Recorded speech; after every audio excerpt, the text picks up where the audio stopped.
तो आपका कल चैप्टर क्लासिफिकेशन कंप्लीट हो चुका था, यानी वर्गीकरण, जिसको हिंदी में हम कहते हैं वर्गीकरण, क्लासिफिकेशन इंग्लिश में।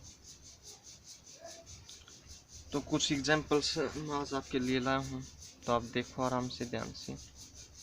अब देखो, ए इलाहाबाद, ये एग्जांपल वैसे भी नहीं, आपको इस टाइप की अगर ये एग्जांपल्स भी आप करोगे ना तो आपकी जीके भी थोड़ी कंप्लीट होती रहेगी, क्योंकि जीके भी ज़रूरी रीजनिंग कुछ जगह। इलाहाबाद, कानपुर, बी कानपुर, सी हरिद्वार,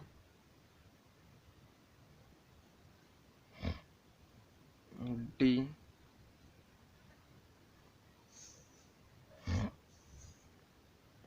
दिल्ली।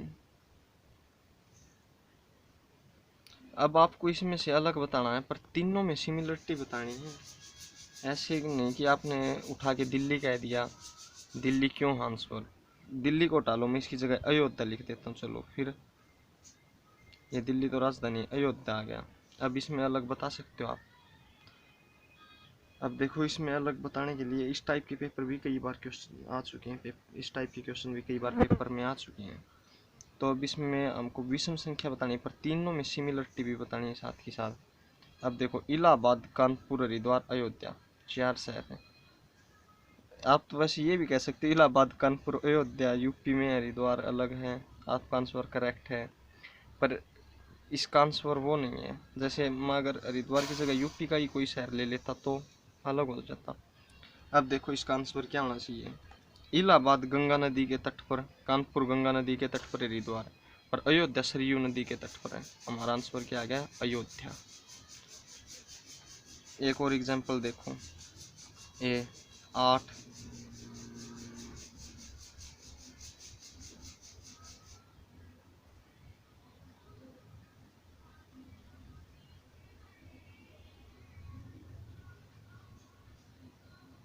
इसका आंसर बता सकते हो। इसका आंसर बताओ आप। 8, 56, 7, 42, 6, 30, 10, 81। तीनों में सिमिलरिटी देख लो, आंसर आ गया अपना। तीन में सिमिलरिटी देखनी है हमें तो सिर्फ। अब देखो, 8 की 7 के साथ गुणा, यानी 1 7 कम 7 6 6 5, पर 10 की 9 के साथ आती तो 90 होना था हमारा आंसर। एक और देखो, एक एग्जांपल।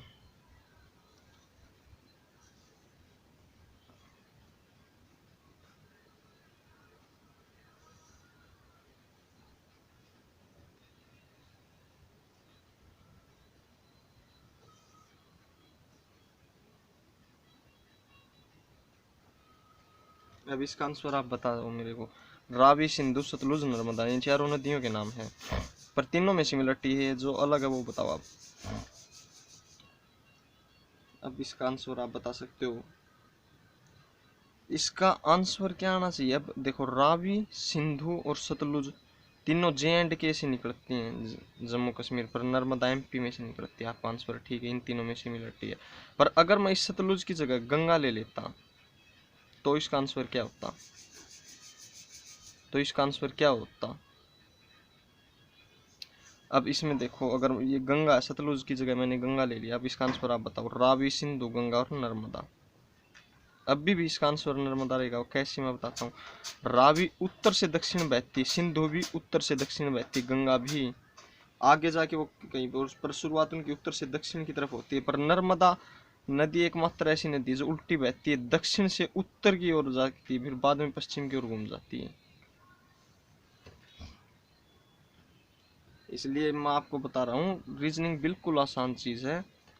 आप जितने एग्जाम्पल्स करोगे, अपने आप भी मन में उठ के आते हैं, तो उनको भी आप एग्जाम्पल्स में बनाओ, अपने आप आंसर आ जाएंगे। रीजनिंग में एग्जाम्पल सिर्फ मैथ की तरह ही है, जितना ज़्यादा आप रफ पे काम करोगे उतनी ही अच्छे तरह से आपको समझ में आएगा।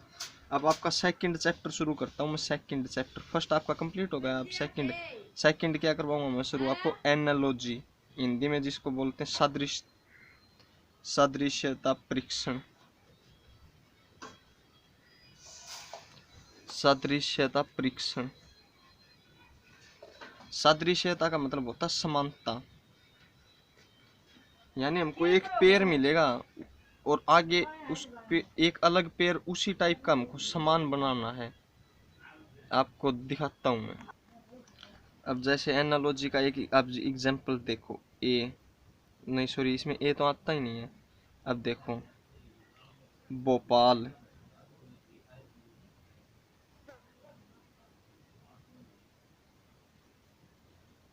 मध्य प्रदेश। अब देखो भुवनेश्वर। आपको इस टाइप से चीज मिलेगी एनालॉजी में। आंसर आपको बताना है। जैसे ए पर आपको दे देंगे उड़ीसा, बी पर दिल्ली, सी पर उत्तर प्रदेश,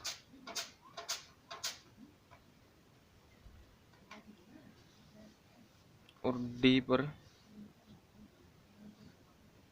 हरियाणा।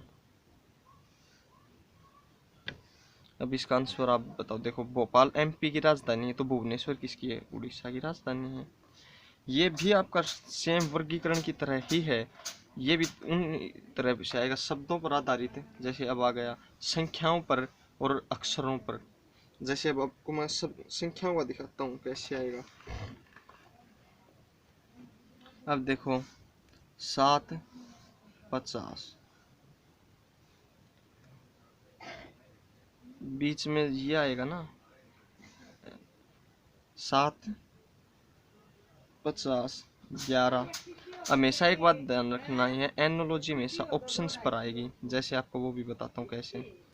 ए 110, बी 121, सी 122, डी 125। अब देखो ये 7 से 50 कैसे बना है, यानी ये 7 का square plus 1 is equal to 50। तर्क तर्क क्या है? ये वाला तर्क है। 7 का स्क्वायर 49 प्लस 1 50। अब 11 का स्क्वायर प्लस 1 122। आपको ना आंसर आ गया।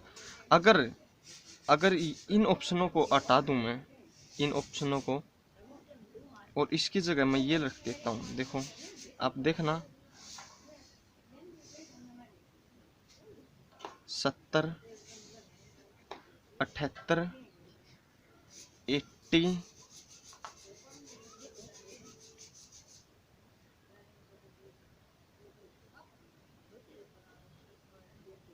82।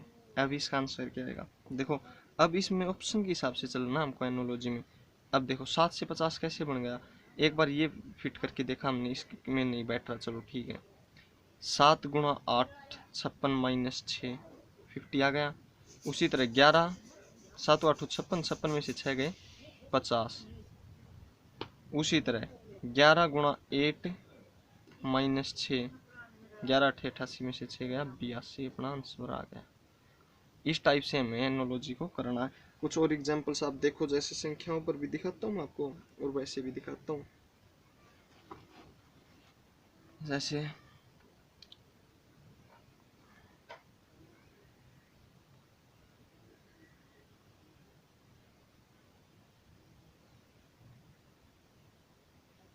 जैसे 3, 27,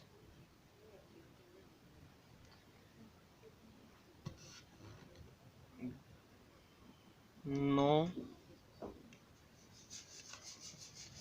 अब इसका आंसर देखो, बताना आपको।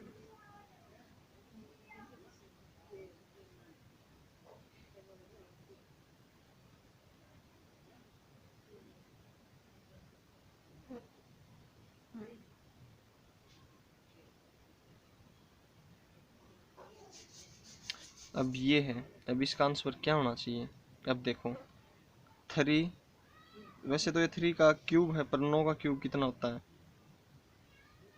729, बट वो ऑप्शन में नहीं है, अपने आप वो हो गया।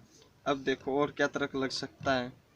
3 निम 27, 9 निम 81। इसीलिए मैं कहता हूँ एनोलॉजी हमेशा जो संख्याओं का है और जो अक्षरों का, वो हमेशा यहाँ पर ऑप्शन से उठेगा। अब देखो इसको हम ऐसे भी कर सकते हैं, 3 गुणा 6 प्लस 9, चलो ठीक है, ये कई बार ये तर्क लग जाएगा, 3 गुणा 6 प्लस 9, 3 6 18, 18 और 9 27, 3 गुणा 6 18 प्लस 9 27। उसी तरह 9 गुणा 6 प्लस 9, जो तर्क यहाँ पर लगेगा वो ही यहीं पे लगेगा। 9 6 54 54 और 9 63। अगर यहाँ पर मैं 81 की जगह 63 रख लेता हूँ तो अपना आंसर क्या होगा? 63, राइट। सिंपल है। आप जितना ज़्यादा एक्सरसाइज करोगे उतना ही सिंपल आप रीजनिंग को आसानी से कर पाओगे। और आज आपका काम बस इतना ही, कल आपके लिए और इंटरेस्टिंग एग्जाम्पल्स लाएंगे।